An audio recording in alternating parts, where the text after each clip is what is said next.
So first of all, let's start with something completely different. I never asked, but of course we're in the summer, and I saw your post, and I'm sorry, maybe it's not nice, but I was laughing my ass off. So can you tell us a little bit, how was your vacation? And of course, Oh my gosh. Are you talking about, we had a great vacation. The vacation was absolutely stellar. In fact, my wife and I were like high-fiving each other the whole time, and it was like, wow, we're like not arguing. The kids are happy. The kids are tired, having a great time.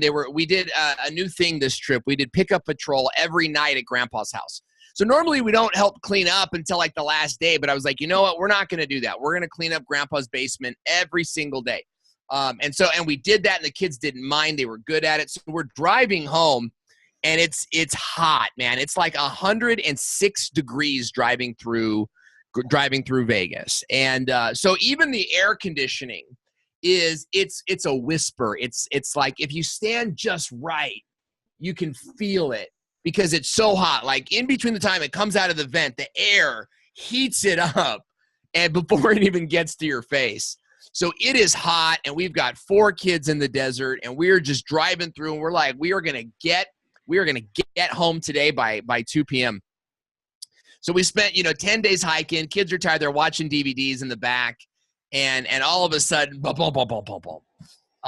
We feel the tire just go out on the car, and so we had to pull the car over. Now this is when I get into like fix it mode, right? It's like the dad from A Christmas Story. It's like, time me, I'm going to get this tire, fixed faster than anything. My wife's flipping out. She doesn't do well with this stuff. She's got the hand. I said, baby, just pull over to the side, more. Stop. Great. Everybody stay here. Right. And I go out and I start, of course, she gets out her camera phone and she's camera. Look at my husband. I'm wearing pajamas. I literally just got up and got in the car. I'm wearing pajamas, and I'm now here like trying to flip the tire iron around. This tire was shredded. I mean, I don't know what happened. It was like we got a little hole in it, and it just disintegrated in the heat of this desert sun. So I'm like in this 110-degree heat now. It's 10:30 in the morning. These 16-wheelers are driving by us, right? And we're off the side of the road, but we're still on the highway on the I-15.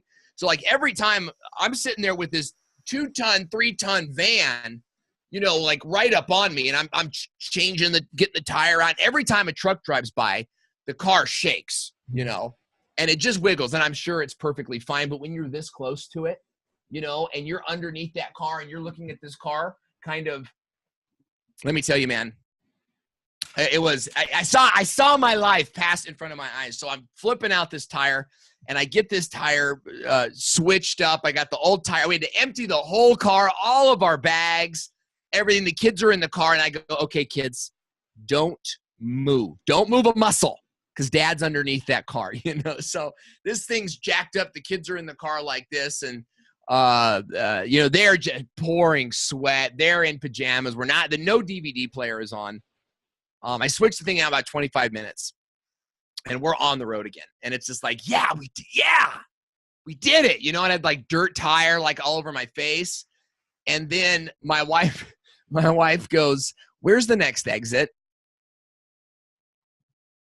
And it's like, we looked around, and it's easy a good 20 minutes before there's another exit. We're in the middle of the desert on a donut spare tire. And you don't want to ride those things forever. So we had to find a new tire station. We had to go 20 minutes to an exit, and then turn around, and then go 40 minutes back to the next tire shop. So, we're just trudging along and trying to feel that air conditioner on our face. Everybody's tired and dirty, and it's only like 11 o'clock, 11:15. And all of a sudden I hear my kid in the back seat, right? Everything was peaceful. And we were just on our way to the tire store. And then I hear my oldest kid in the background. He just, screams. And what? And I look in the mirror, and he pulls up his hat. Oh, the dog. In all of our hustle, we forgot to take the dog out and let him walk around and do his thing, So he did his thing all over the back seat and my son's hat. and it was a nightmare. I mean, nobody wants to be that close to a dog when he loses his bowels. This dog exploded in the car. It was like a Picasso. It was just like, like, it was, can you see I don't know if you can see my thing here. It was like this. It was just like a splatter burst all over the car. My son's hat is ruined, but now we're in 110-degree heat in the desert with dog poop in the car. So we open the windows. And now we're 80 degrees. We're at like 60 miles an hour. It's 110 degrees with hot air steaming into the car. We've got like our heads out the window trying to drive. And then worst of all, we got to take this car to a tire shop. And he goes, yeah, I'll pull your car in. I go, well, first we need to clean out the back seats for you. Let me tell you. We had a great trip. Good times with the family.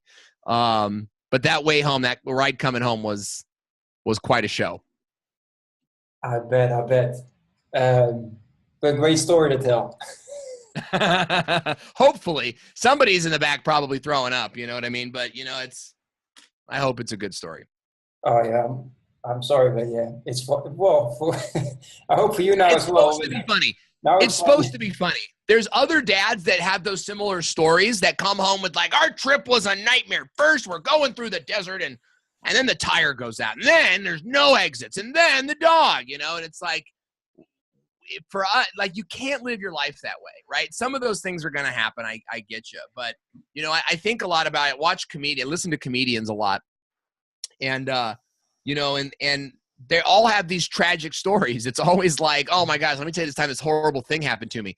But it's funny. And so whenever something horrible is happening to us, I try to think, okay, well, in 3 months, this will be funny. Look for what's funny about it now.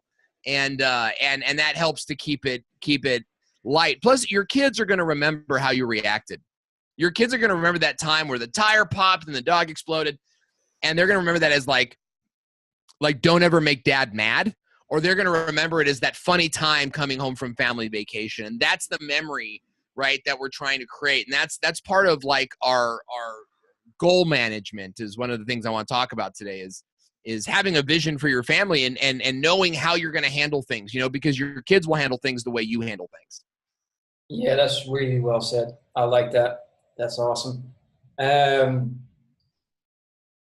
I really hope that every single time I have a live interview, I can have some sort of story like this to start off with. I had one when I was with Larry Hagner, except that it wasn't his story, it's my story. We just took the diaper off my son, and it goes well, except for number 2. Yeah. Oh, yeah, of course. Yeah, he exactly. did it 20 minutes before I had my live interview with Larry right in my office. And it was the biggest one I've ever seen in my life. Yeah. Oh, yeah. So, yeah. Oh, yeah. And as you they said, get worse. They get worse. They get worse. Oh, well, that's great.